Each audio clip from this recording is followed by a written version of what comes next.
Developing out of St. Augustine, archaeologists have discovered what they believe is evidence of a British, not a Spanish, but a British fort from the 1700s. This and 6 others like it have been written about in historic documents, but no one knew where they were until now in this First Coast News exclusive report. At a vacant lot in the Lincolnville neighborhood of St. Augustine, close to downtown, a major discovery. Oh yeah, it's very exciting. The team with the St. Augustine Archaeological Program has discovered what they believe is archaeological evidence of a small British fort known as a redoubt. They show up on maps, there is documentary references to them, but no one has found one archaeologically. So this is the first time that we've ever found archaeological evidence of one of the British redoubts. Andrea White's team was doing a routine dig and found very large soil stains on the ground, and bingo.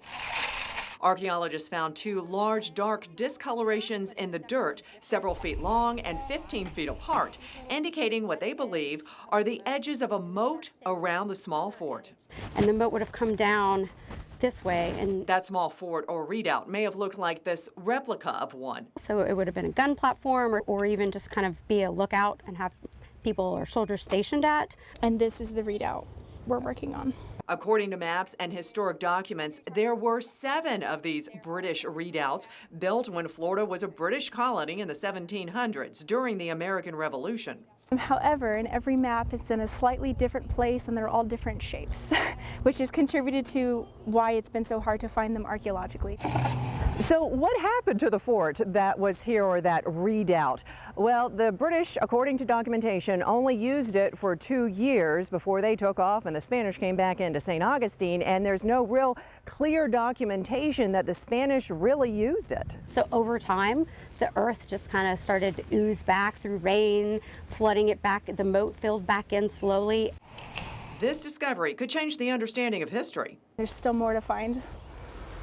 There's always more to find, and you never really know until you put a shovel in the ground.